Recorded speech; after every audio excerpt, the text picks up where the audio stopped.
All right, thanks y'all.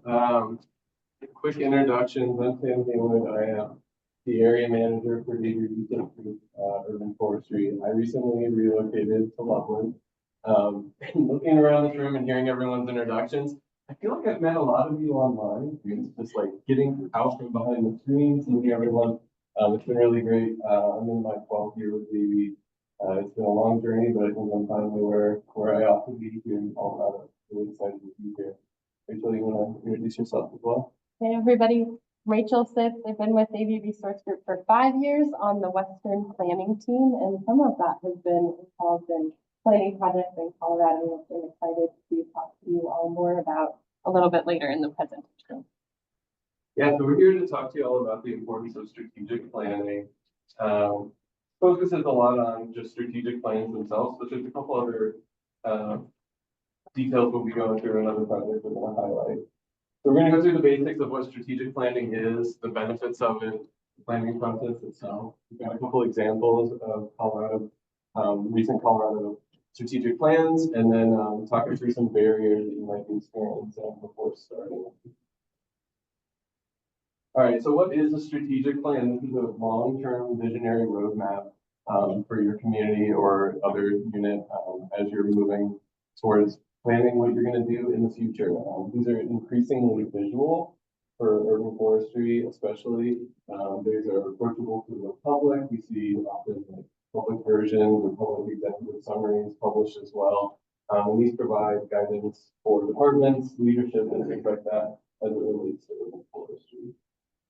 Why do we need a strategic plan? We've got a good quote here that the goal without a plan is just a wish. So this is getting us from that top picture in Fort Collins down to the bottom picture in Fort Collins. We're planning for proactive changes in addressing challenges in the community, communicating issues, and creating that unified vision around the urban forest. A few other things here. This is improving cooperation and efficiency. Maybe forestry is partnering with other departments. Maybe your community is partnering with other communities, things like that. We're looking at baseline metrics. Maybe you have some of that data on hand and rely on it. Maybe you need to promote the idea of adding that data to your repertoire of what you have within your toolbox, UTC, inventory, things like that. And creating those clear goals, developing the community into stewards for the urban forest. There's a lot of engagement in these plans, so having the community hearing what they think is important, but it also kind of brings them to the table to carry the plan forward into action.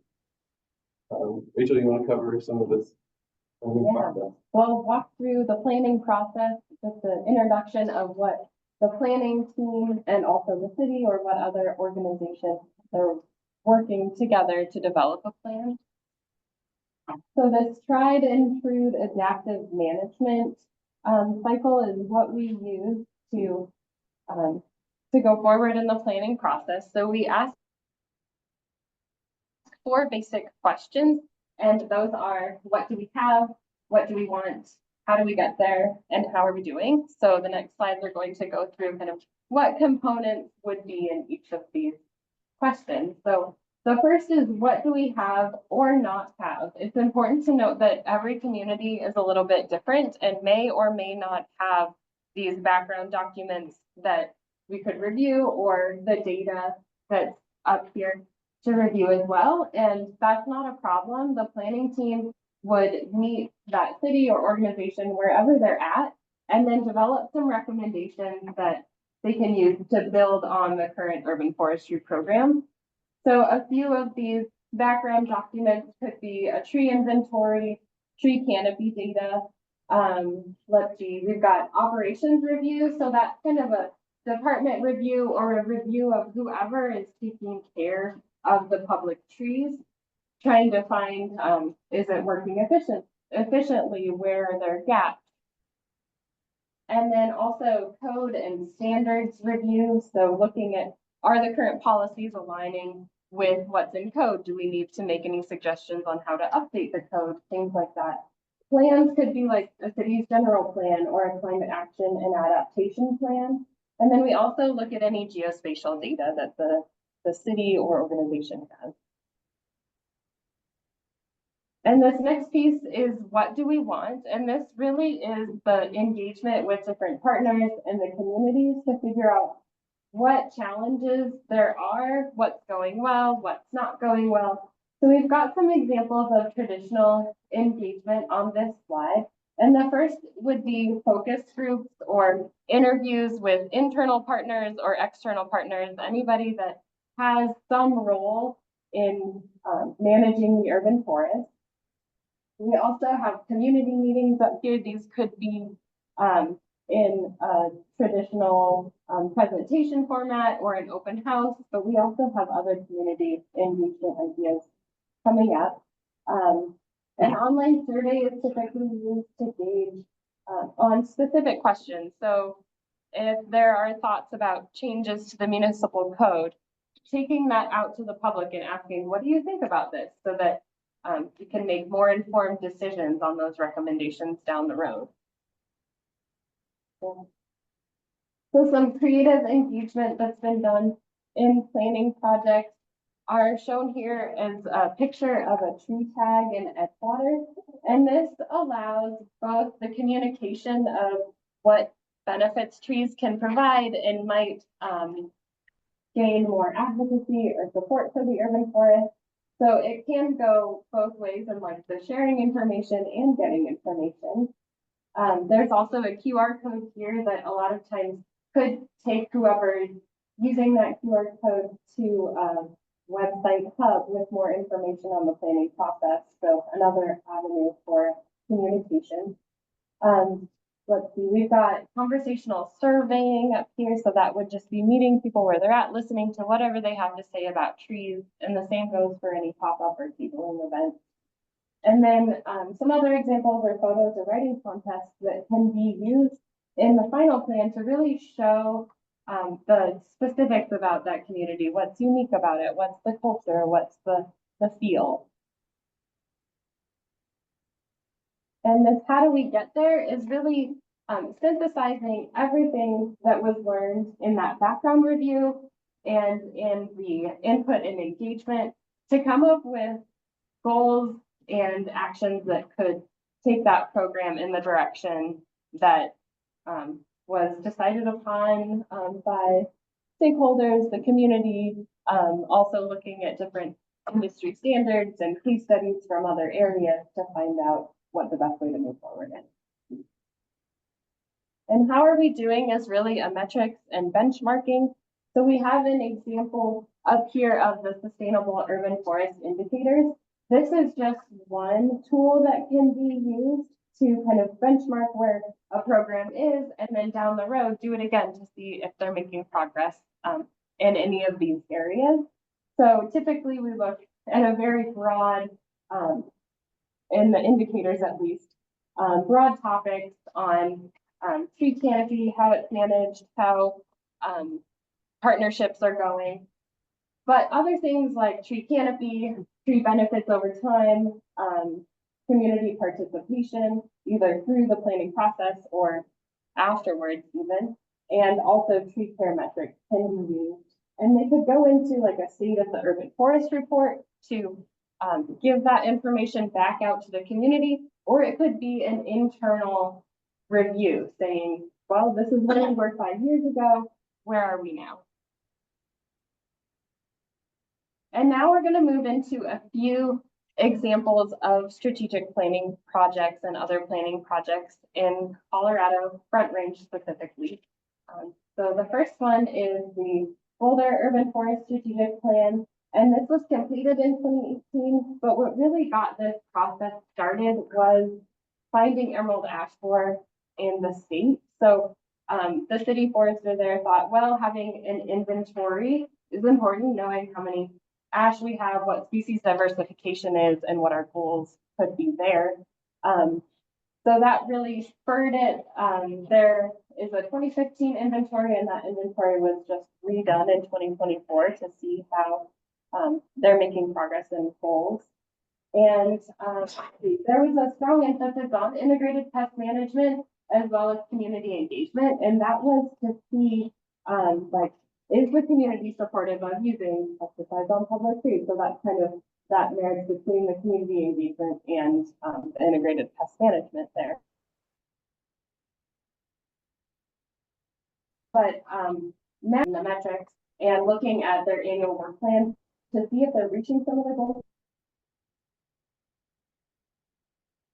that were set in the plan. Diversification, let's see, planting activities,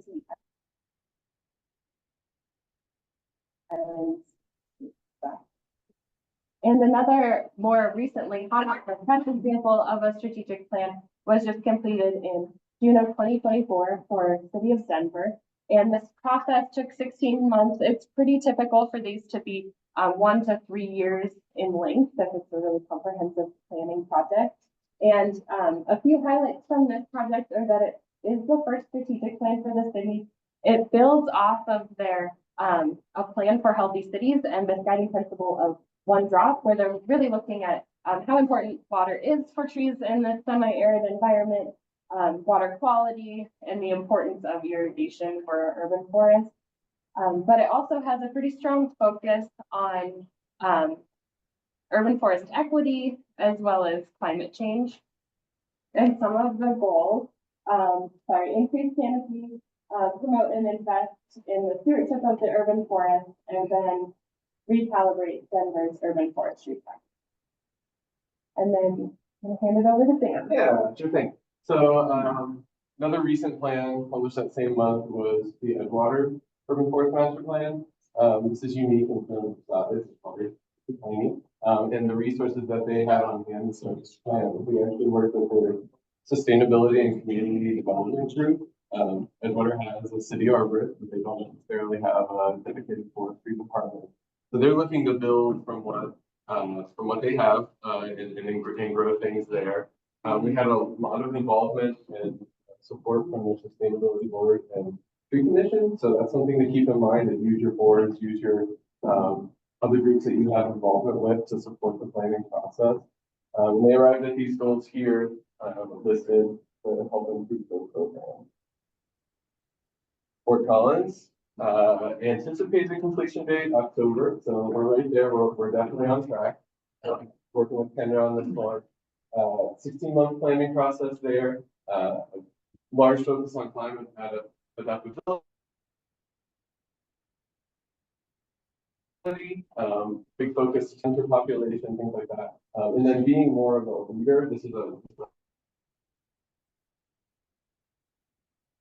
highly functioning, so growing into that, how we grow their program as a lot of the trees that have found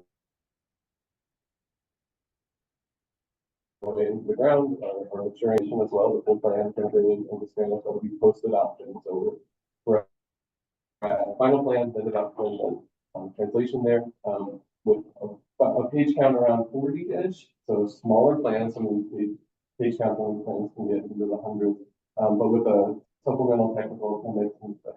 That's where all the indicators are for that one. And then in progress is the Greeley Urban Forest Strategic Plan. This kicked off in June. So to be determined 2025 on that. Interesting thing with Greeley is a really strong guiding document from the city. There's this planning procedures and preparations guide. So as part of that, there's structure there. So if your community has that, that's great. It's a good roadmap to work off of the standards for strategic planning. We completed a SWOT analysis with them. It was a good capture of internal department thoughts on strengths, weaknesses, opportunities, threats to the urban forest. We're working on integrating the Share the Shade program. That's their most popular, the widest reaching program for trees within the city. And then project highlights, stay tuned on that one. We're getting started. All right, to Rachel for a couple other ones. So a less traditional plan, but still has components of a plan, was the Colorado State Forest Service Emerald Ash Borer in Colorado Management Resources.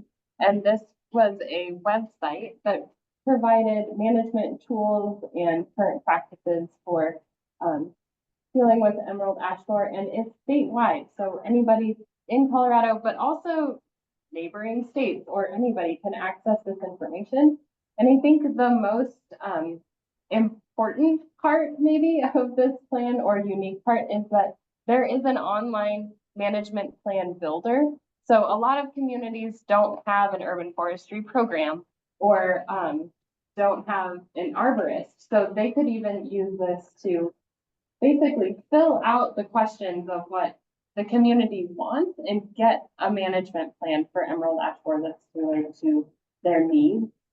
Another, I guess, interesting or unique aspect about this project is that it identified 20 communities that were smaller in size in the Eastern Plains and Front Range and did a inventory of the ash tree, public tree resource to show that community like how many ash there are and gave a little summary report as well so that they could take that and use it in planning for emerald ash borer. So this project also had 3 wood utilization workshops, and there is current talk about doing a feasibility study for wood utilization in the Front Range, so kind of continuing on this process. Play that back in later, right, Davey? Yeah. All right. Most favorite topic here, the barriers to planning. So we got a couple things to go through here. Biggest overarching theme on all of these is telling your story about trees. So barrier number 1, we don't have the support from leadership. So you got to know your program and know where urban forestry stands in your city. So gain that specific information and knowledge. What are those resources you have? What are those resources you're looking for? Answer those adaptive planning questions ahead of time that we identified earlier in the presentation. Sharing the impact of trees, environmental, social, human health. Those are things we'll cover in the planning process, but those are things that if you have a good understanding of, you can promote that to leadership and say, this is a community asset we're looking to take care of. Here's why we need to make the investment in planning and develop this document. And understanding the political cycle and pulse of the community as well. Maybe this is a great time for them. Maybe this is something that next administration or something like that is going to be an easier goal to achieve. Barrier number 2, we don't have the funding or the staff to develop a plan. So help continue to tell that story about trees, work planning into your budgets, just like you do with maintenance and things like that. There are other sources, such as capital improvement plans, special taxes. There's some communities that have found success applying trees to culture, art, and amenities. Like asterisk, we all know that trees are infrastructure.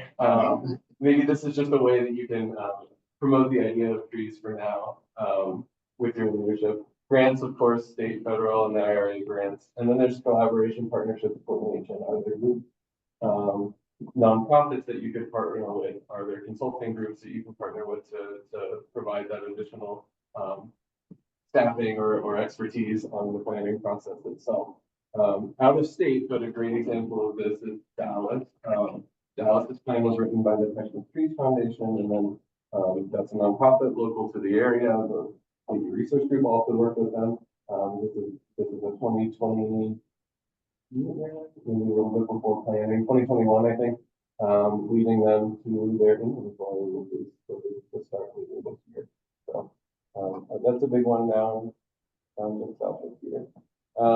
Barrier number 3, we don't have I think we talked about this a little bit here in this presentation. We don't have an inventory, we don't have an UCC, we don't have a management plan on specific public right-of-ways or parks or things like that. You don't necessarily need that. It takes planning, strategic planning takes what you have and tells you what you need where you don't have it. This is a totally flexible process. So finding where you're at in that process, maybe strategic planning is now, maybe these components are something before strategic planning. So giving some thought to that before you pursue this endeavor is a good place to start. And we don't know where to start. So take stock, identify those funding sources, connect with other planning efforts, find where trees are written into or urban forestry might be written into those larger climate action goals or sustainability plan. Read between the lines there, or not. Maybe there's somewhere it's like number 1, number 3, and number 5. They're all 3 located. But you might have to do your research there, and then learn from these other plans. Anything in here is, well, not the ones that to be published, but these are usually accessible. Denver Urban Forest Strategic Plan, find you that plan pretty quickly. Same with Edgewater, same with Boulder, all easily findable there. Cool. We might have some time for questions. No time for questions. Okay, cool. Thanks everyone. Yeah.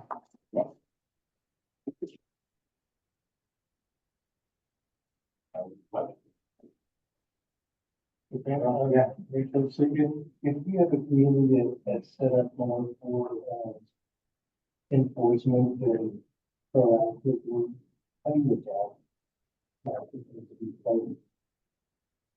You try to suggest that maybe we want to have more control over trees with people, or So enforcement on like public. yeah, you're writing something saying that we should probably tree loss and Yeah. I mean, Denver's a really good example of that. That's how they work through that. So it's hearing from the community. I mean, maybe that you're digging into that in the focus groups and then the community itself. Is that working for them? Is that what they like to have? And then in department as well, see where we're at with that. Some of those things have been established so long ago that we don't know where we're at.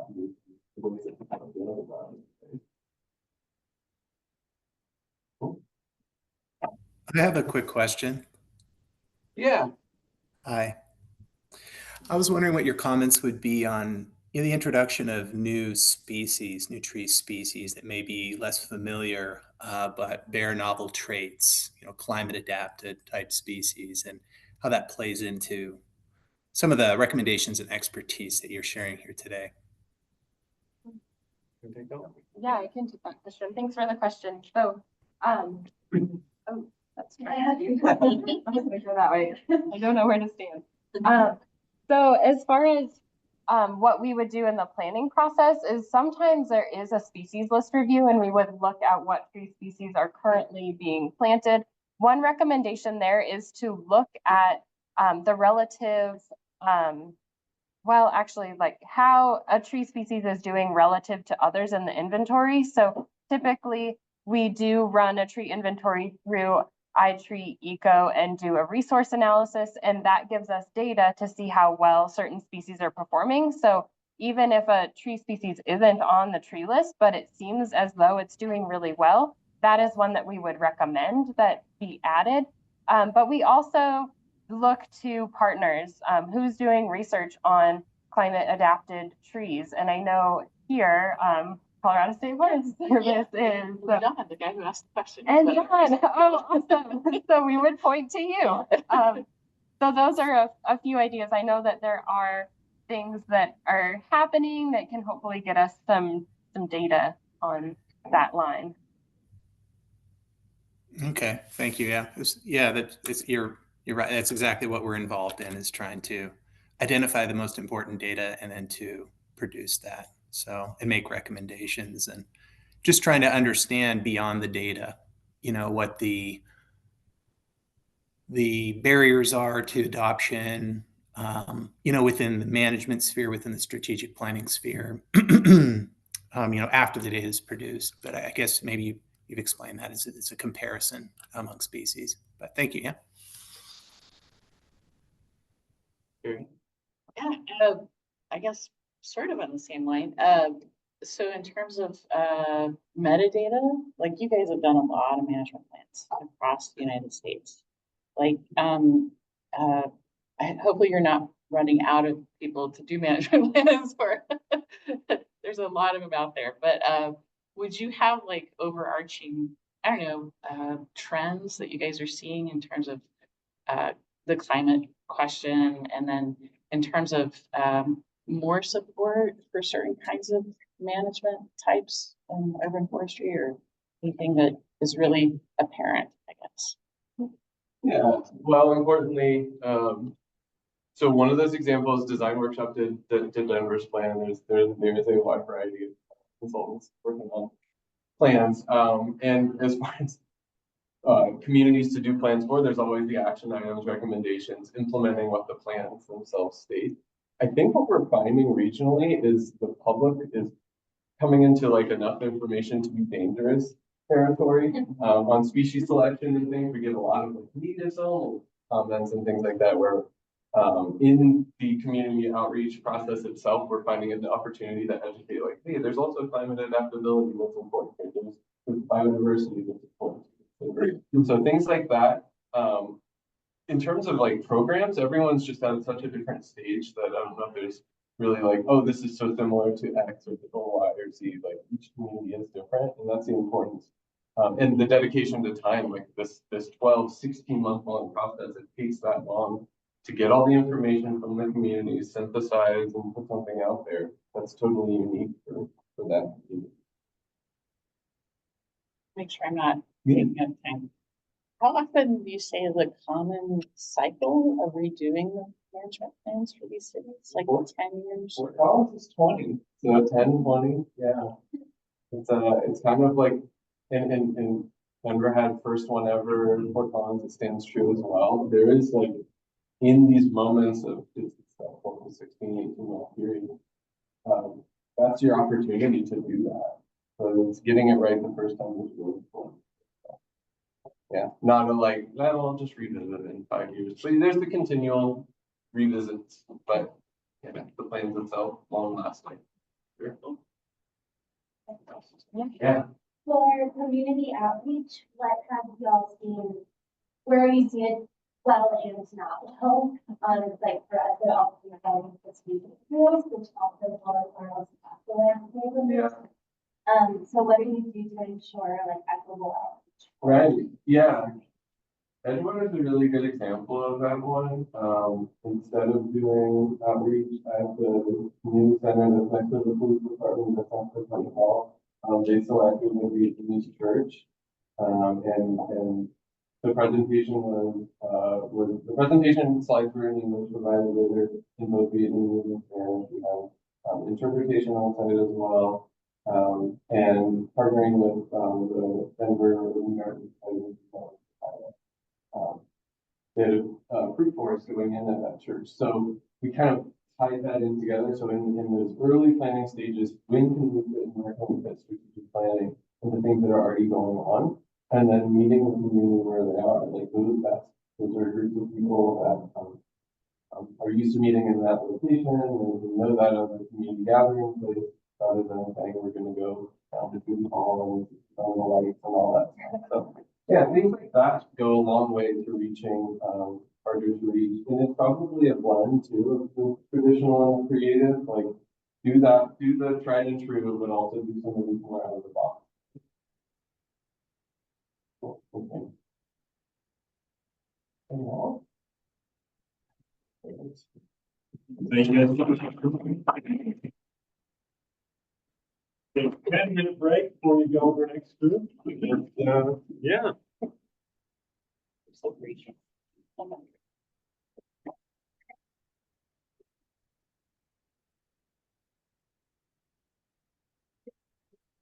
All right.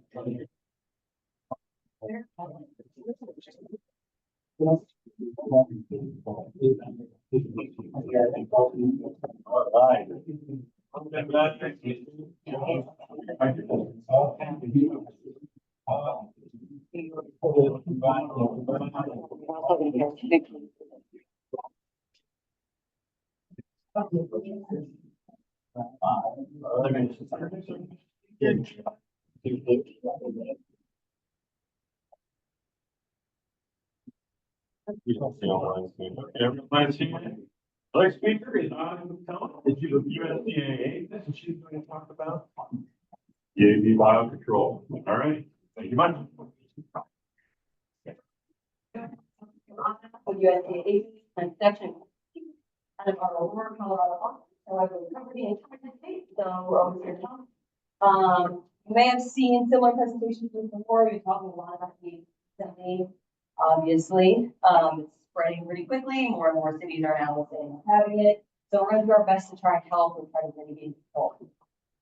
So on the screen, we all are familiar with my friend, the Green Menace, as we call him. And we're going to kind of just go into what is working for us and how it kind of got started. Where did Biocontrol start? and how did we get to where we are today? And we're going to end with what are we doing in Colorado specifically with biocontrol for UV. I don't know how to make this sound. All right, got it. So first thing is, what is biocontrol? Well, biocontrol is two words combined, biological and control. Biocontrol, easy for scientists. The definition is up there, but overall what it is just gathering natural enemies to introduce to areas where also these invasive pests are. And why we like biocontrol is because it can be super specific compared to like general pesticides or generalized treatments that can target a lot of other things and non-target that we don't want. Biocontrol is super specific to the exact species that we want to hit. What's also good is that they establish their own populations, so we don't, work harder. Once we have them out for a few years, they grow, they reproduce, and then we leave them alone. They're super effective, and also really easy to kind of implement once you have things in place.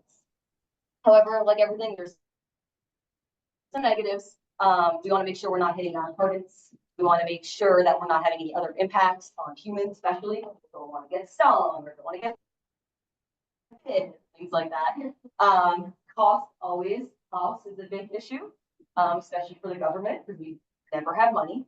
And we know that these are just to help mitigate the population. It's never going to be 100%. We're never going to say, yep, we're going to implement this parasitoid, and it's going to wipe out the species completely. We're going to be good. We're not the issue anymore. It's just to help and like a supplement to other things out there.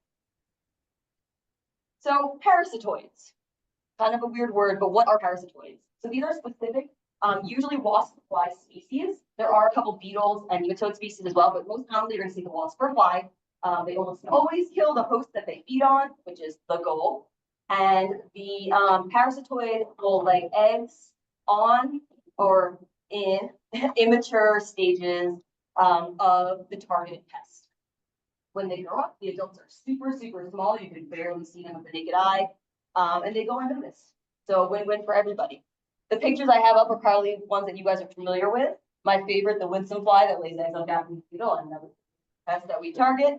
And then we get pictures all the time where people are like, what happened to this caterpillar? The tomato hornworm, obviously parasitized with little cocoons on its back. So the question we get a lot is, why are we bringing more foreign pests or pest target species versus using what we have native here? And the answer is because the invasives are also foreign. So let's bring their parasitoids from their areas to us, pending a lot of research and a lot of testing to make sure it works out well. But we actually did research here, and the native North American species that we have less than a 1% effect on EAB population.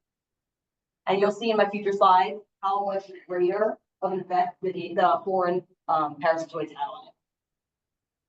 USDA specifically, Agricultural Research Service of the USDA, does a lot of research on these parasitoids before they get released and approved to make sure that there aren't any or mitigating as many of the negative effects as possible. And then at the end, we ended up getting 4 approved species to release North America.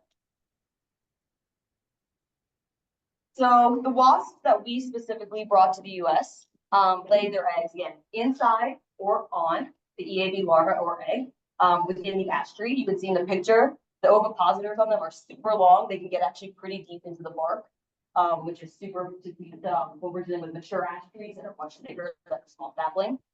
These guys cannot sting, have no harm or any allergic reactions to humans at all. And then when the eggs grow up, they hatch, they feed on either the egg or the larva, they grow, and they continue to reproduce. So the cycle kind of continues. Adult wasps, they lay more eggs. More adult wasps, they lay more eggs, and the cycle goes and goes and goes, overall suppressing the EAB population, and that's how it works. So this is the first one that we got approved. His name is Thaddeus agrilli, native to China, where he is also native and from. They lay eggs externally on the EAB, about 8 to 20 eggs each time. You can think of how many there are. You can kind of see in the gallery the amount of them feeding on a larva in there. You can see in the picture, same thing. The adult Thaddeus has a long egg-laying ovipositor that goes into the bark, lays it directly on the outside of the EAB larva. These guys also have several generations a year, which is super because we all know EAB has one generation a year, whereas these guys will have multiple. So while the EAB is only having one, they'll keep going and going and going. So it kind of helps also with mitigation of the population. They have minimal non-targets. However, the biggest thing with Thaddeus agrilli is that he cannot survive. So unfortunately, he is not approved for Colorado. We do not have him, but he is here. So I wanted to just kind of introduce it, as you will see him in other states. The latitude is really particular. They determined that anything below the 40th parallel is okay. But you guys know Colorado kind of sits right at it. And they determined that because our winters are so harsh, we're not going to bother, it's too expensive, we're not going to risk it, it's going to die. So they didn't approve it for Colorado, but he's in the south. The one that was approved, though, his friend Thaddeus galinae, they found them actually in Far East Russia, close to China, but they're technically Russian. They brought him over and realized that their parasitism rates were as high as 60%. So think about our natives that were less than 1%. These guys had a 60% parasitism rate for EAB, much better. These guys lay their eggs on the larva also, so similar. Same thing, hatch, they feed on it, gets eaten up. You can see in the picture, they kind of just like eat in the gallery. And the only other species that they realized that we were also going after was the gold spotted oak borer. So kind of bad, but also kind of good. We know gold spotted oak borers also decimate oak trees. So they're like, you know what? If he's going to go after him a little bit too, not as big of a deal. This one's my favorite. His name is Oobius agrilli. Some people say Oobius, which I also like. It's like Oobius, I'm saying. But this one's interesting because super duper small. So in the picture, that's an EAB egg, and that's the adult. So they're very, very, very small. If you ever seen EAB eggs, they're like tiny, like pinhead size. So these guys are really, really tiny. You will almost never see it with the naked eye. Their parasitism rates are 44%, still super high and great. They're the only ones that lay inside the egg specific, as opposed to on the EAB larva. Same thing, hatch, grow, destroy the egg, they're done. These guys have 2 generations a year, so still good. We're still getting more than just 1 generation a year. And they were very specific to EAB. They almost always preferred EAB as a host over any of the other natives. So approved. And the last one, Tetrascopus planipensii. So this one is also native to China and Russia. They're also laying eggs on the outside of the EAB larva. And they have about to 100 eggs laid out. So they are super, super destructive for EAB. This is the one that we release the most of because they also have 4 generations a year. Like they're going through 4 generations a year when EAB is still only doing 1. So these ones are the most used, as I would say, the ones we release the most in Colorado, because of how effective they are. So how do we release parasitoids? These are pictures I took from this year, but I'm going to quickly kind of go through them. The one that looks like a pill bottle is actually that classic orange pill bottle. Those are called uvinators, and they only are for the Ubis species. That's pretty funny. Really creative people. The way that one works is the Ubis eggs are put on a little thin piece of like a tissue paper. They're folded up inside that pill bottle. The screen is on the bottom. As they mature, they grow, they fly out the bottom, and now we have adult Ubis flying all over the place. Oh yeah. The second one, that example is for Thaddeus, but that's what it looks like when we have the adult. So sometimes they give us just the fully grown and mature adults in a plastic cup. It tells me the species, how many male and female are in there. We open up the cup, they fly away, release, easy peasy. And then the last one is the most interesting one, I think. That is the ash bolt. So that's pretty much a small piece of an ash tree. That is the researchers at the rearing facility actually will put EAB eggs on the outside of it. As the EAB come out of their eggs, they go right into that bolt. That bolt is then put into pretty much a cup like that with the adults. And then the adults lay eggs through the ash bolt. Then those eggs get parasitized. We hang the ash bolt in an ash tree, and then they emerge. So that's kind of one of the cooler ones. That's probably one of the most effective besides for the adults because like the eggs are parasitized in that piece of wood already. So it's pretty cool. The adults and the bolts could be for both Trichasticus and Thaddeus, where the uvinators are only for the ovis. Just want to make that clear. So where do these parasitoids come from? USDA actually has a facility in Brighton, Michigan, where this all happened. You guys know EAB started in Michigan, so they've been spearheading any EAB things that have been going on. So they have a whole lab where all they do is rear these guys, start to finish, all day, every day. This picture is one of the researchers. She's using, she's making the ash bowl. You can see she puts those plastic cups, like I said. And all 4 species are reared there, and they kind of run the show. They do everything from start to finish when it comes to biocontrol for EAB. Everything goes through them. They have a website, mapbiocontrol.org, where we have to input all of our data. They also do all the, so anything that comes with EAB biocontrol location selection, questions, things like that, it all goes through the rear facility that's in Michigan. So this is the important stuff, right? How are we choosing where we're going to be releasing them? Not everyone's going to get parasitoids. They're very expensive. We don't have that many. Even this year, they kind of cut us halfway through because they ran out. So we have to be very selective. On the website, all of this is listed too, so don't worry about memorizing it or anything. I also have a handout with all of it on it. But just some general characteristics and what the criteria is for getting chosen to have biocontrol there. So it has to be a naturally forested area. They really do like riparian areas, zones, so they like that there's water there. Not a requirement, but they just like that. Acreage, they do have a minimum of 40 acres in size. Again, preferred, can we have to get a little bit less? Yeah. Same thing with density of ash. They like a 25% ash or higher density. It's gonna be kind of hard in Colorado. We don't have thick ash forests, but again, we can kind of play with that number. They like to have a variety of ash sizes, so all the way from saplings up to the mature trees. We have to have confirmed EAB, obviously. And then the biggest thing is having access and permissions. So we don't want to choose areas that are not managed by the city, the state, municipalities. We don't want to have to access private land. We don't have to ask for permission. We don't want to get permits. Things like that. It just kind of add these barriers that we bring us so many of. Because overall, we need to do releases for 2 to 3 years. After those 2 to 3 years, we have to do recoveries to make sure we have an established population. So we usually say at least for 5 years, make sure wherever we release these bugs that we can access it and we can use it. They're not going to cut down the trees. They're not going to say, oh, JK, we're going to build a development out here. We need to have these places the way they are for a good 5 years minimum. So this is the steps of how we get there. First thing is obviously confirm EAB. Great, check. You need to request a site visit with myself, Colorado, PPQ. You can also go through the CDA, who will contact us anyway. We're always involved somehow. But if you already have a connection with someone in the Colorado Department of Agriculture, you're welcome to contact them too.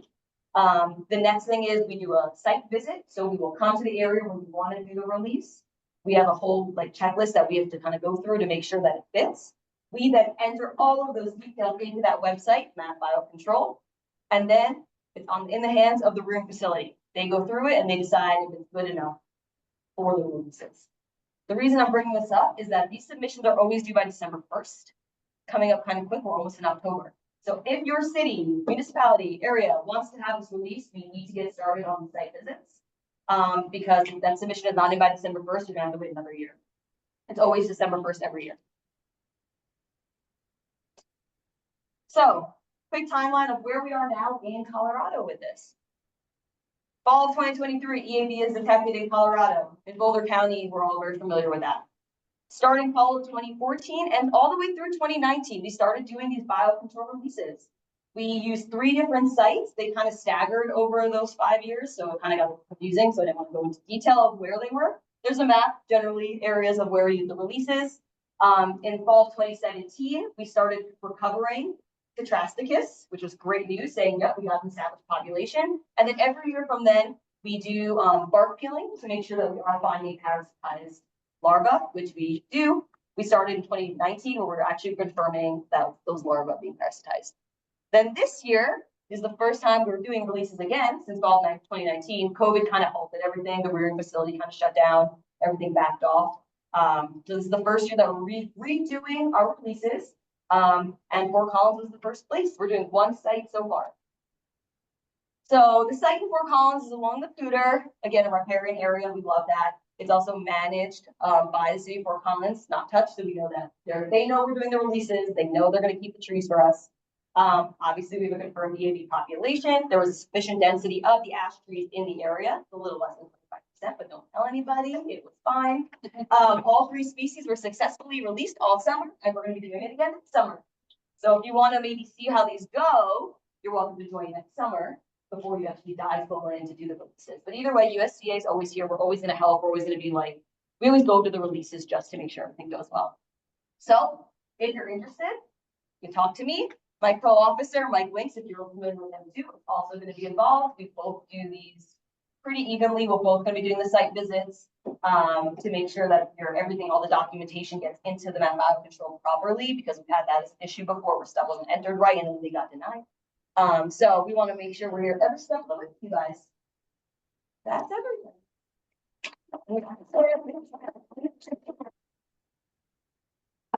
And on Biocontrol, I do have a handout with all of the information I found. The only thing I have to say is on the back of the handout, it tells you how to reach out if you want to do it. And it says like, oh, any landowner can contact them. That's not true. You have to go through the USDA.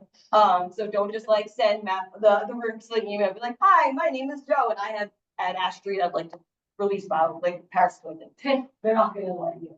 So just on the back of that handout, just cross out that section. But otherwise, everything else on it is correct. It talks about all the species and answers a bunch of questions too. If there's any questions now, though, I can take them. Yeah, Real quick. So the release in Fort Collins, what was the year that they released them? this summer. Oh, it was this summer. Oh, okay. Yeah, we just finished our releases. We started in June and we just did our last release this past August. Okay. There was supposed to be 8. We ended up only doing 7 though. So like I said, halfway through they ran out of Ubius. So we had to wait an extra week for them to grow. But yeah. For high level for Unfortunately, the non-regulated species. So it's going to be on the individual state or the city to manage, because we only do it. Yeah. We have a question online. Oh, sure. Go ahead, Tom. Yeah, I'm curious. Sorry, can you hear me? I'm curious with the trapping in Boulder, how is recovery of parasitoids going, and how far from the release sites are you finding Tetrasticus specifically? Yeah, so we do recovery, and mostly the Colorado Department of Ag manages it. They are the ones that kind of like run everything when it comes to recovery. But we do participate, and I know that at least once a year they are doing the recovery of the branch peeling. I'm not sure what the radius is though. I know though these parasitoids are not great flyers, which is why we have to release them like on the ash trees or at the base of the trees. Because most of them, like I said, they're super, super small. They're affected by wind very easily. They're affected by temperature very easily. So as far as I know, I don't know the exact radius of how far we're finding them. I could find out though, based on where we're gathering the trees from. But as far as I know, in general, we're doing the recoveries every year to make sure the populations are still established. Yeah. Can they complete their life cycle without eating eggs, or are they like? Yeah, they have to have EAB eggs or larvae to like there are a few native species, like I talked about, like that are a little bit affected. Very, very minimally though, it's a population of like some of the native wood borers, but their preferred is always going to be EAB. The adults eat like nectar. So similar to any other like bee or wasp species. So the adults are going to be okay, but for their full life cycle, it prefer EAB, but there are some natives that don't host them. Yeah. Do you find the parasitoids are effective in preventing a tree from dying of EAB? Like, in other words, yeah, you know what I'm saying. So it's suppressing the population. It's not like treating an entire area, but 100%. That's exactly what we're finding, especially like Tetrasticus, that's 4 generations in 1 generation of EAB. Mm-hmm. So if you think about it's going 4 times to 1 ash tree and killing larvae versus just like 1 time. So yeah, it's definitely effective, but you might still lose trees just depending on like how bad EAB is in the area. Yeah. Would a direct inoculation be effective in terms of a tree that just got, sorry, I mean, get in the hole? Yeah. when you come and see our releases, before Collins is familiar with doing the all, we literally open the cup at an ash tree. We're like, here you go. And we hang the bolts in an ash tree. We hang the ubinator in an ash tree. We're trying to make it as effective as possible. Because like I said, these guys aren't great flyers, they're very temperature dependent. So we want to give them the best success possible, high success rates. Yeah. I have a couple questions. It's along the lines of what Carrie was just getting at. So for some of the sites where you've released earlier on, like in Boulder, you said that you've seen some evidence of success there. Is the extent of the success sort of falling in line with what you hope for in Boulder in terms of being able to, I don't know, capture some tolerance for the trees? Or do you feel like you're not quite there? Yes, so we stopped releases. We haven't done any releases since 2019 because we're seeing the established population. And that's kind of the point of parasitoides. Like I said, like we want to set them and forget them. We want to make sure they're established and now we're done. Do your job. And we are seeing that. We are seeing that they are doing that. The only issue that Colorado has specifically is that we are limited with our temperature. We kind of have harsh winters. And like we can't get Spanky Cigarilla here at all. They won't give them to us when there are super effective parasitoids, which we could have them here. But so we are limited a little bit like that. And I feel like that does hinder because even when we do the releases, it has to be like a beautiful, sunny, warm day. You can't release them in the rain. You can't release them on like cloudy days. It can't be too windy. And all of this data again has to be inputted to the breeding facility. So if they see like, oh, you had like 5 windy days for releases, you guys can't have them. You can't have them. So they really need these really good conditions. The adults are hardier, but for the ubinators, for the adults to come out, like they got to be perfect. Those ash bolts, they want to make sure they're perfect. Like, so yes, it's working. I wish it was working faster, but it's working. And I think we are successful overall. A follow-up question, if it's okay. Do you think that the success of biological control in this case could even release the pressure on a prohibition of use of ash in urban forestry? Do you think it could be that powerful that you could utilize it in the future, or do you think the outcome is more likely that it just helps to sustain populations that should be succeeded by alternative species? Yeah, you're kind of the second part is yes. Okay. Yes, we're doing it for EAB only. It's not for like don't have ash trees anymore. And it's also like, oh, let's plant more ash trees so the parasitoids have food or like have things like that. It's not that. If we wiped out EAB and the parasitoids died, we're like, great, we did what we wanted to do because EAB is the problem, right? The parasitoids aren't. So I think it's more of like, we're using this to suppress the population and let's also cut down ash trees or like, let's also plant a more diverse canopy. Let's also do treatments because we're still going to have EAB. We're not eradicating. We're going to have it. But it's all just more tools that we can use in general to help lower the population and help control it. So we're not using treatment. So we're not just cutting down people's like precious trees. Thank you. Yeah, Rob. Do you know, are they continuing to do research to find anything that might be what they can even Parasitoid wise or treatment wise? Parasitoid wise. I think they're set on these 4. You know, it'd be great to ask Julie Poole, who runs the Biocontrol for ED. She's the one who's like been to China. She collected these guys and did all the research and stuff. But as far as I know, they're very happy with these 4. And I don't know how many more that are this high in parasitism rate exist. So like we have some natives, but like what's 1% compared to what's traffic is 60?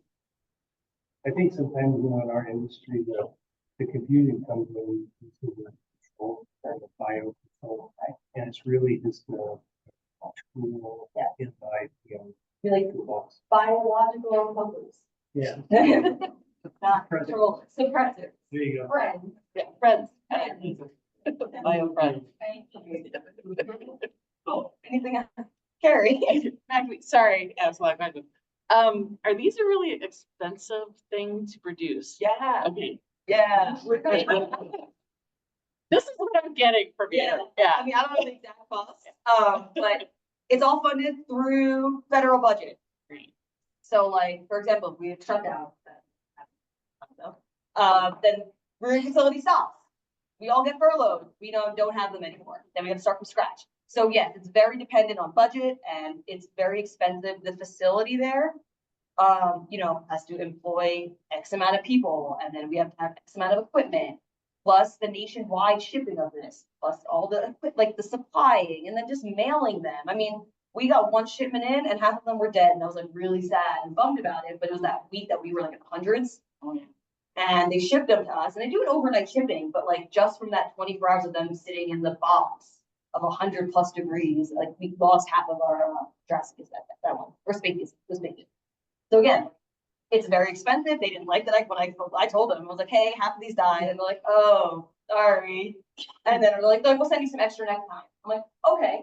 But yes, they're not stoked when things go wrong because of how expensive it is and how reliable federal funding. Right. Is there any way to license other producers or maybe other universities, like, or even, I don't know. or maybe, or have us pay for them or something in some way? I would. Yeah. But the government. I know. So I don't know if they're gonna be like, here you go, you also do it. I don't know the answer to that question, Okay. but maybe even how Colorado Department of Ag, they have their own facility for parasitoids and biocontrol for nitrogen and stuff. Could they maybe help? Could they divvy it up to states? Yeah, essentially, but as of right now, Michigan runs it. We're kind of the frontier of EAB right now, right? Like in terms of our part of the United States. Yes. So I'm just thinking is there any way for us to get, more resources because of that? Okay. Again, Yeah. I think I told you our limiting factor. Yeah. Okay. And then that's the second part of my question, is sorry. Are they looking at the southern part of Colorado differently, like the hardy zones or whatever? Sure, yeah, it's all about that 40th parallel. Okay. So like I said, Boulder is literally sitting on the 40th. So we started at Boulder. They were like, no. But Pueblo, Trinidad, below it, so it'd be better, yeah. And if you think about what their winters are like, that makes more sense. Yeah. Okay, I'm done. Thanks. Yeah. Is there any, to get off EAB for a second, Japanese beetle, is there any kind of plan or strategy or research? I know the Winston fly, it's the Capella already. More than I know. Is there any research on that? Or so there a is plan of attack? there's a few things in the works. Colorado Department of Ag working on stuff. I know.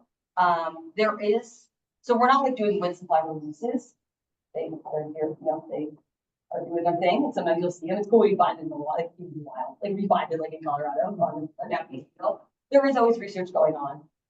Colorado though is technically considered a protected state. So in the eyes of the USDA, we do not have Japanese. Well, we all know that's incorrect. We know that. We all know we have it. Yeah, but according to by the USDA rules, we are considered protected, and anything mostly west of us is considered protected. So our Rocky Mountain Range and then west are considered to be EAB free, whereas everything east of us is considered invested. So we don't really have any resources for getting any of that stuff at this point because we're considered free of free of Japanese beetle. And that just becomes, it gets a little confusing, but because the USDA defines Japanese beetle infestations based on airports. Based on territory? Airports. Oh. Because the way the USDA decided to tackle Japanese beetle was saying, okay, we're going to manage Japanese beetle on human-assisted aircraft travel. And that was it. So we protect DIA as best as we can. It's great that it's out in the middle of nowhere and has no turf and grass or anything. It's just why we don't Japanese beetle there. We trap every year. We always get one or two. And it's probably just residual from coming off another aircraft or something. But that is how it's determined by USDA if there is or is not Japanese beetle. Can that change? Oh yeah, I mean, if you guys do you're seeing those neighborhoods that are coming up, getting closer and closer and closer to the airport, that is scaring the crap out of me because with neighborhoods comes nice irrigated turf lawns, and then here comes that. So yes, it can change that definitely, that we can go from being going to being very quickly, depending on what happened. But it's weird that it's based on airports, but unfortunately that's how we do it. The more you know. Thank you. Yeah. Awesome.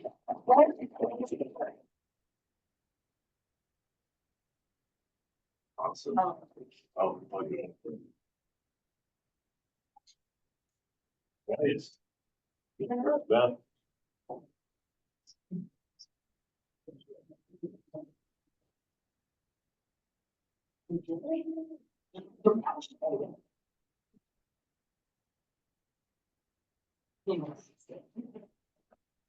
While we're waiting, for those of you online who are seeking CEUs for today's presentations, if you could drop your ISA cert numbers into the chat, and I will copy them over and get you guys set up the CEUs.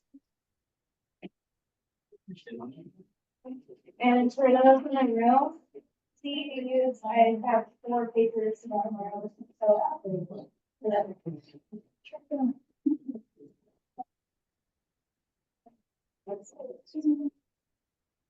I'm working on it. I know.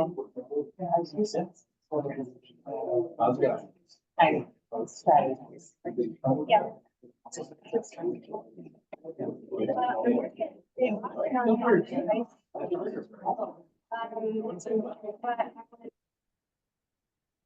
Basically verify that we're not.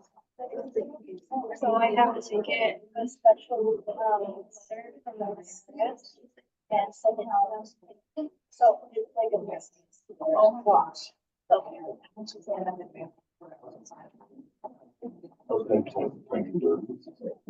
What's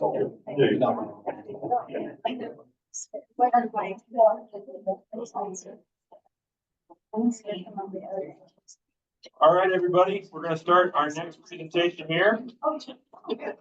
Our next presenter is Thaddeus Driscoll. He's with Colorado State Forest Service, and he's going to be talking about, here's the wrong screen, I'll share the screen. He's gonna be talking about urban wood utilization.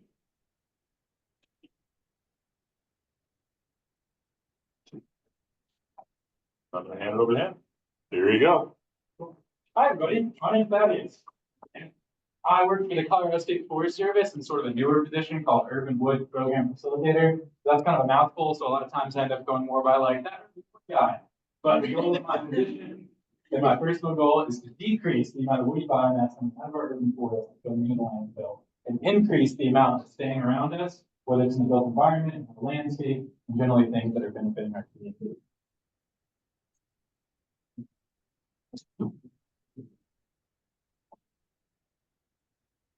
Advanced like arrow work. There it is. Cool. I'm sure a lot of you are familiar with the idea of urban wood utilization. It's a movement that's been happening both here in Colorado and the country for a while now. A lot of that conversation was really spurred with the development of EAB, particularly in the Midwest. I'm not going to spend too much time talking about it. I think we can all agree that we don't want to see trees wasted. But these are some numbers and some potential for scale. The first being roughly 46 million tons across the entirety of the US of city trees is thrown into landfill and could soon become viable lumber in temporary. Targeting 7.2 billion on board feet, 40 something on houses, furniture, cabinets, all these other things that could be put into it, not to mention the amount that could be used for biochar, mulching, and other composting and other methods. Colorado specific, yard and clean wood waste make about 13% of our municipal solid waste in the landfill.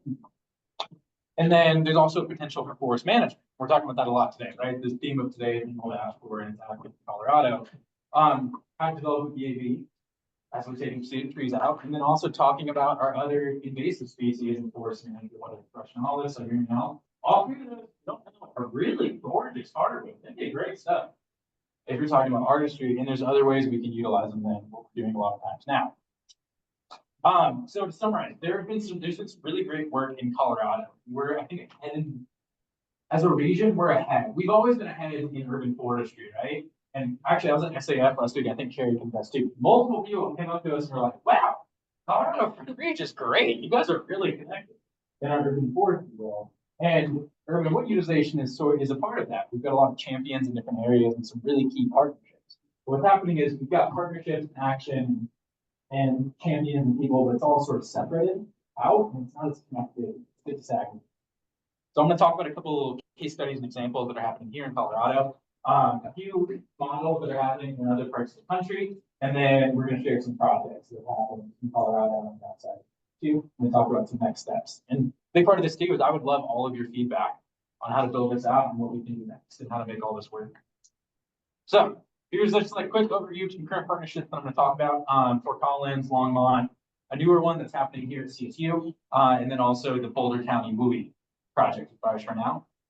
And those are in various stats of development. So if you don't know about this one, which a lot of you probably do, we talked about, City of Fort Collins had the zero waste vision. As a part of that, Forestry Department developed a pretty great program, which in the main partnership being with Baldwin Hardwoods. Basically, all merchantable timber is put into their sorting yard. Baldwin comes every so often. They mill it out. The city takes, what they need, what they can use, and then Baldwin Hardwoods themselves are a pretty beneficial business that works. They do a lot of market. They do a lot of makers markets. They help increase craftsmanship in the community, and they also work as a lumber store that has trees from the city and surrounding area available in lieu of being shipped in. There's also Longmont. If you're not familiar with their surplus wood program, I kind of think of it as like keys to the castle. So basically, it's access to their main sorting yard. This is done to watch the city's back with their yearly wood utilization liability release. That gives the Forestry Department the ability to sort of front whose ink comes into it. Once you commission, you can come in there. Wood separated into 3 different categories: firewood, chunk wood, and millable timber. A few different people and businesses really utilize this. It's open to Longmont residents, and it's led to the creation of what I would call a pretty good cradle to grave system for urban wood in Longmont between a few different stakeholders. Tom Graver from Urban Forest Mill is de facto urban mill. He's creating dimensional lumber in a way we're not seeing with a lot of people who utilize urban wood. Then after that, the next step is Chris over at Urban Woodworks, who's doing huge projects with a lot of that stuff. So it's ultimately within Longmont. A lot of people ask, the city liability thing, how do we let people into the sorting yard, et cetera? The big thing that's covered by that is the liability release. It's funny, as a kid, I didn't live too far from my city's sorting yard. Man, we used to just climb the fence and go crawl in all the timber and stuff. Okay. And take our bikes down the pile. Looking back at it now, it's probably gonna get a liability. Because the fact I didn't fall into is surprising. There's also a WUI project that's happening. If you're not familiar, the Boulder County, this is more up into our software understands, has the community sort yards, which are essentially public. It's a mix of a transfer station, have a small sawmill. People doing forestry and wildfire mitigation projects can bring this stuff there. It also works as sort of a transfer station because they still have more input than output. But a project that should be starting pretty soon here and in development is with Forestry now, and that's basically creating large burn piles, etc. And it's people in the community bringing them together. And Forestry now is bringing a portable shredder, shredding it all up there and then bringing it back to the facility in Boulder County to produce their piles. So I think this is one that's coming up and I'm going to be keeping an eye on. And I think it could be really valuable for a model and folks know you all think in a minute as well.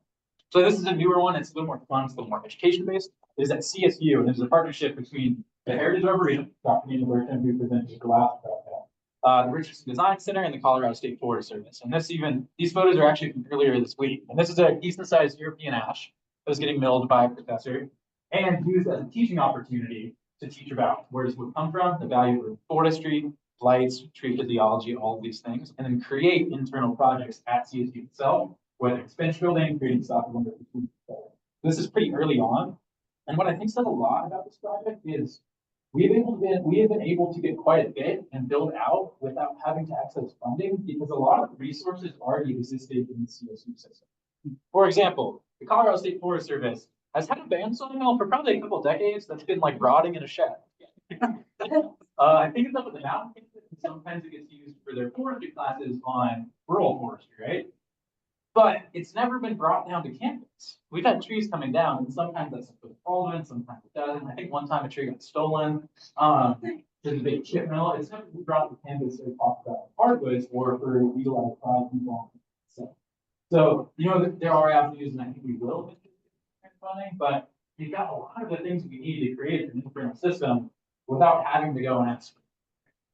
It's just bringing the people together, which is kind of the theme for a lot of these projects. Right? So I'm going to talk about applicable models. These are outside of Colorado, but they're really interesting key little points.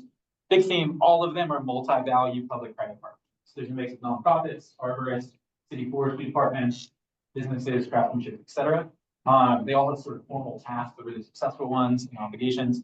And there's regional growth. A lot of these start in a single nucleus and a metro point and will grow out. And there's ways for smaller cities, surrounding landowners, and property managers to hop into.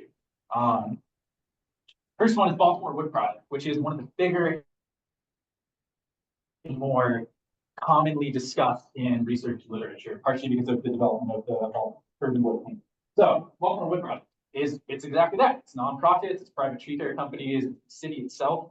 It kind of started with the conversion of this old, I think it was a sorting yard, but was also vaguely an abandoned wood camp in Baltimore. Turning that into a central site by the forestry department to mill up timber and create products. That was funded by the city and has now paid back that other public loan because it's building projects for zoos, elementary schools, etc. Is now a source of revenue and for a lot less loss of tipping fees for the forestry department. That was then coupled with the expansion of that what's called fresh cut, and both got so harvest companies and men, and a conversation we don't really talk about too much here in Colorado, deconstruction. So Baltimore had a couple thousand old row homes with gorgeous old Douglas fir timber and a lot of material in there that we can take now. So this sort of coalition developed, the idea being to take down the trees that are needing to get moved down for development too, utilize all that, have a couple different businesses, brick and mortar, and create their own community of people, mill that timber, or once the timber is milled, use it, bring it in the market, develop in the market. And then also, a really valuable thing is working with nonprofits who create working opportunities for formerly incarcerated people. That's a really important social benefit to this project. That's work. There's a lot of, 30,000 odd tons of municipal solid waste were diverted, 195 jobs were created, 500 plus houses would be constructed, and there's still more slated to happen. And this is sort of being replicated in a few different places. Memphis, Western Pennsylvania, there's a project in San Diego, and a few different places. Milwaukee, you guys remember the Urban Community Forestry Society webinar about a month ago? They talked a lot about this, one further in the city of Milwaukee. What's really relevant about this one, at least to me, is it started in Milwaukee with the realization they're spending sometimes over 100K, 160K in fees per year. And they did spend about a year doing a study, realizing what is merchantable, what they can do with it, finding options, and they mobilized the community. And the community in that perspective was the general public, but it was also people who utilized wood, sawmills in the area, and timber industry in Wisconsin. So what they developed was an RFP that was generally open, and people could apply. From that RFP, there was a transportation idea and 2 sawmills that were together. The stipulations of the proposal was you have to take all of it, you have to take care of it sustainably, and we want some back. So that worked. What they did is they worked with the transportation contractor state, and they basically, in the sorting yard, the city takes responsibility of 2 bins. One's for usable logs, and the other's for bins. Those get when the city's done, it's easy. They just call the transportation contractor, it gets brought to the mill. This even happened when they had a huge hailstorm come through, and they had to start using parking lots and stadiums to stage all of their freeways coming down. What's really applicable about this, and I think it's interesting in Colorado, is smaller cities surrounding Milwaukee were able to essentially hop in on this process. They could just get a 30-yard dumpster, have it in their yard, and take care of it. Same thing. There was already a system they could sort of pop on. Yeah, and then here's some of the numbers. They're saving 80 to 100K yearly, about 50% cost savings, thousands of pounds of material, and the development of a whole new market in Wisconsin. So I think any urban wood project, you have to talk about the beautiful projects. We all work in urban forests, which is incredibly unique, and the community and people interact with it way more than rural ones. We've got some beautiful hardwood. Honestly, I'm a craftsman too. I like looking at stuff. So we're not going to spend too much time on it, but here's a project that just happened in Boulder with a great artist, Renata Pamlikova, and Tree Sky Eco Art. This is using white ash, green ash, and red oak to create an outdoor classroom with a local elementary school. That's now being used to teach kids about a whole variety of stuff. Whether it's the urban forest, classroom, all these things. And it's also using a fair volume of chemicals. It was a partnership between Boulder Parks and Rec, the public schools, and the Thaddeus, who we work with.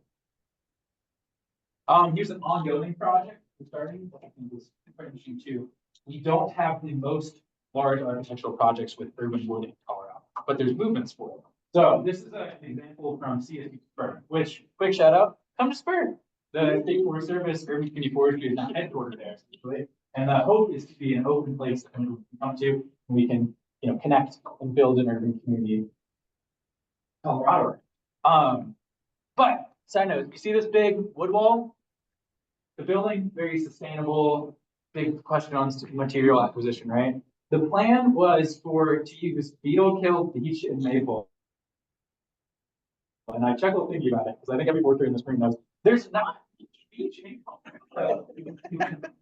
The plan was to buy it in Georgia. It was going to be beetle kill. And then at one point it was like ship it to Texas, I think, for a fab shop or build a wall. It was convoluted. It was so convoluted that the contractor, GE Dunn, couldn't even find the material when it came time to build it.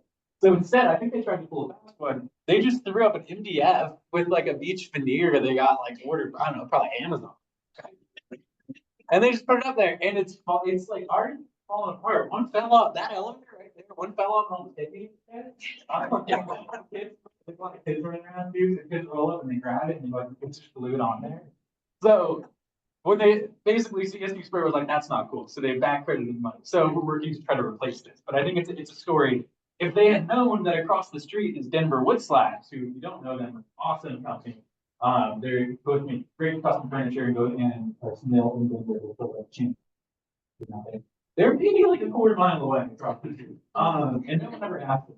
So we're trying to do is replace this now and create a large urban forestry and education display that'll be, from tree planting to the value, the IT benefits, all the way to what does it do. And that'll be available to both all the kids that come through, state legislators who come through for all the big networking events.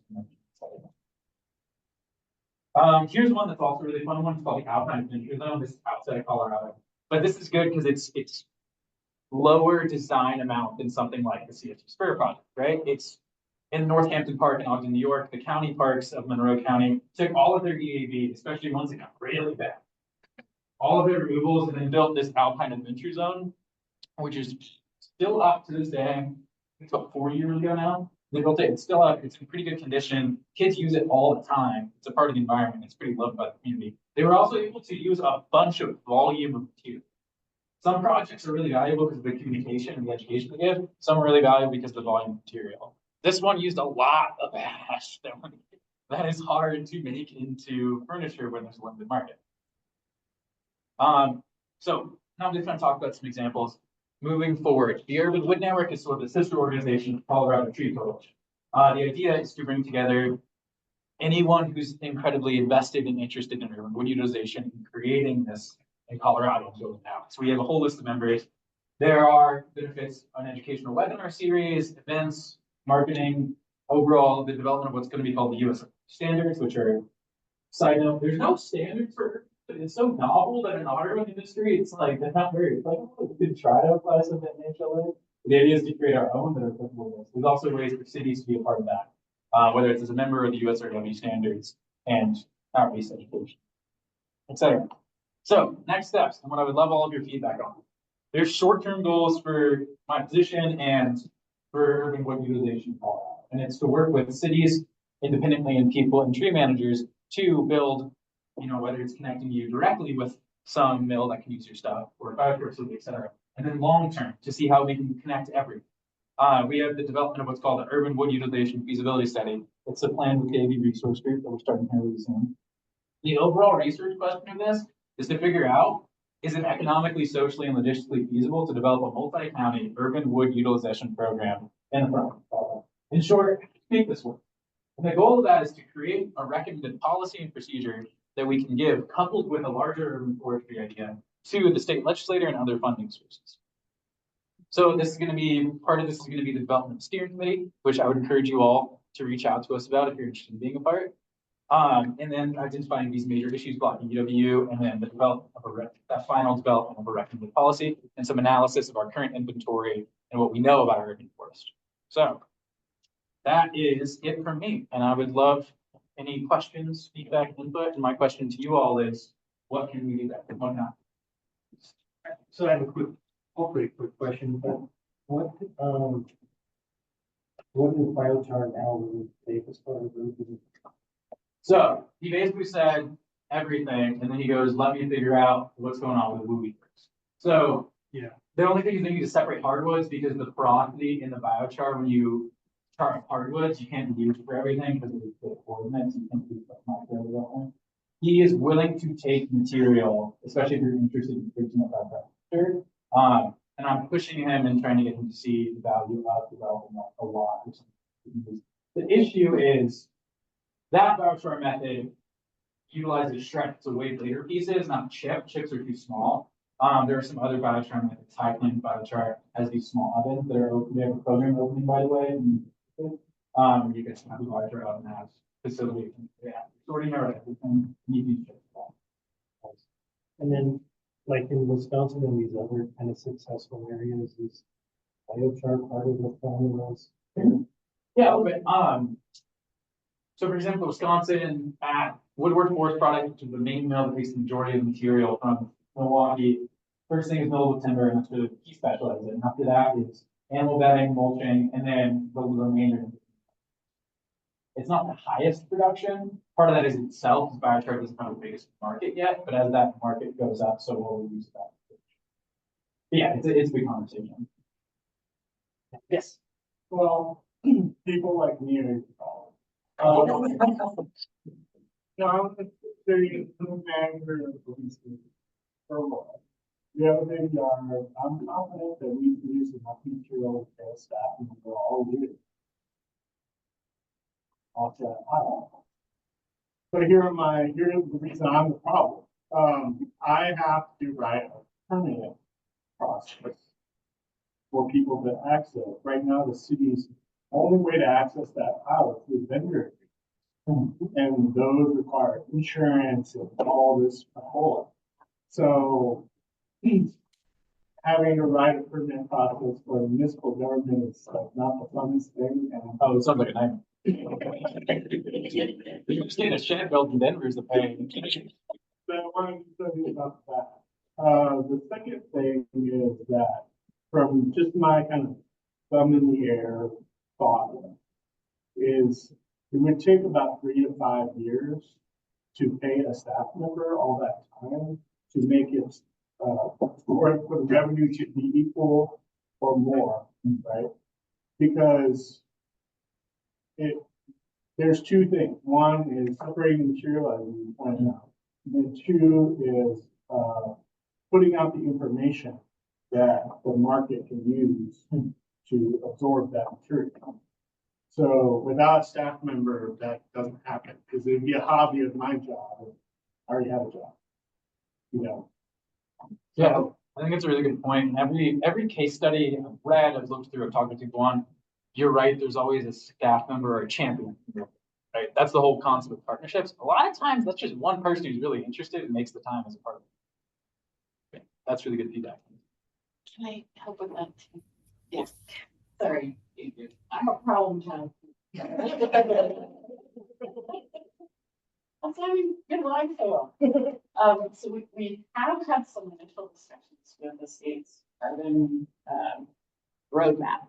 That's what it's called, people. And they asked us specifically about statewide policies that could be enacted to address what exactly kind of things you're talking about. And I put it out there. These cities cannot get rid of their wood waste in a way that is environmentally sound because all the roadblocks that you guys put in place for them to actually get that biomass where it needs to go. And they said, okay, like we'll let them know. And so this might possibly, fingers crossed, end up in the governor's roadmap for legislation that would actually help cities get that process going. Another thing is allowing cities to not to actually identify the wood as not just a capital item or infrastructure or, an asset of some sort. It would allow the cities to expedite that in terms of choosing people who get that wood to if it was getting used in a way that we thought was environmentally sound, right? So yeah, like totally on board there. And then the feasibility study, which David's been working on, is meant to also provide, like you're talking about the second thing, the people, I'm gonna let you talk about it, the people that we would need to get this kind of thing going at the city level. What we want to do is eliminate that and actually allow them to just take that wood that is, or just make a phone call and have a transfer station grapple loader take up the wood and take it back to the transfer station. So like it would allow small cities to actually get rid of the wood. But everyone has had that story of that one tree that they're like, we're really gonna put that in the club grinder, you know? And seriously, like, and all the people cry that know what it's worth, right? And then we got toothpicks that are just beautiful, right? And so we don't want beautiful toothpicks, right? So this kind of effort is meant to come up with a way to help the cities both expedite their legal problems with this, and then also provide resources to allow them to have the wood go where it needs to go, whether that's biochar or mill or whatever. So yeah, hopefully that helps. Yeah, I used to have a vendor, I set up a vendor to do this, and then he went to storm chasing down south. I never saw him again. Log and do stuff. I didn't care what he did with them. I was designing them. Yeah. Well, we get mystery log calls all the time. Like, we didn't tell you this, but there's a really nice log over here. It's in the ditch, and that's all we gotta tell. Oh, great. Well, we'll talk to people and make it disappear. So, yeah. I'm just telling you from the basic point, like I'm in total agreement with you. I'm just telling you like why this happened. Yeah. I mean, it's not you guys, right? You guys all work. I imagine would like to see this happen. I think everyone probably gets a similar ick feeling when they see something knowable or usable put there in the dumpster. So I guess I have two questions: how much of your budget is going to waste disposal? Could any of that be rerouted to an alternative method? And I totally forgot what I was going to say. I was like, we can chat after because I have something to connect you to. I have a question. Yeah, same neighborhood again. So a tie-in here would be with this upcoming project, finding like y'all are saying the best and highest use. Biochar, a little on the list, the hide and stuff for craftsmanship and things. So figuring out those pain points is really important. Project is still pending, but we're looking to put together like steering committee, get these specific thoughts from communities like Aurora on what we can do to help connect this in a better way. It's out there, it's just it's fragmented. So yeah, we'll catch up. Thaddeus is my money. I have a question, Thaddeus. Yes, who's talking? Thanks. So you're presenting on some great strategies and solutions to shift wood from waste to use. And I was wondering, do you have a favorite for short-term impact in the Front Range? And then do you have a favorite for longer-term impact, something that might require some development or optimization? Do you have a couple of choices there, if you could pick a favorite? Yeah, so I think short-term impact is what's really valuable about these projects. They're very visual and aesthetic. I also realized 11 too from weeks ago. And short-term impact is turning these into public city projects that create some education and put it out there, right? Longer, okay, such as the Eagle's Nest project, the playground that was done. These are really valuable because, well, there's a lot more than just millable logs that are good. Those are something that's almost low-hanging fruit. Like we could make that happen. Obviously, there's barriers. Longer term is taking care of the rest of the waste and methods, composting development, chicken plans, and biochar. That's one that's going to take a lot more infrastructure. There's a lot more weight to it. There's less public vendors, and there's less of a market for the use of everything else that's coming out. The other, 7%. So. Thanks. I think one barrier with the Eagle's Nest project that it's maybe not apparent to people who don't work on children's playgrounds, because there's a lot of regulations around those. And it makes it very difficult to, I think, pull off a project like that. Yeah, it's really impressive when they have it. Yeah. I guess, and to your point, I've seen them more on private type parks, which were like science museums or privately owned nonprofit spaces than in cities. Yep. Thaddeus, really appreciate you coming in.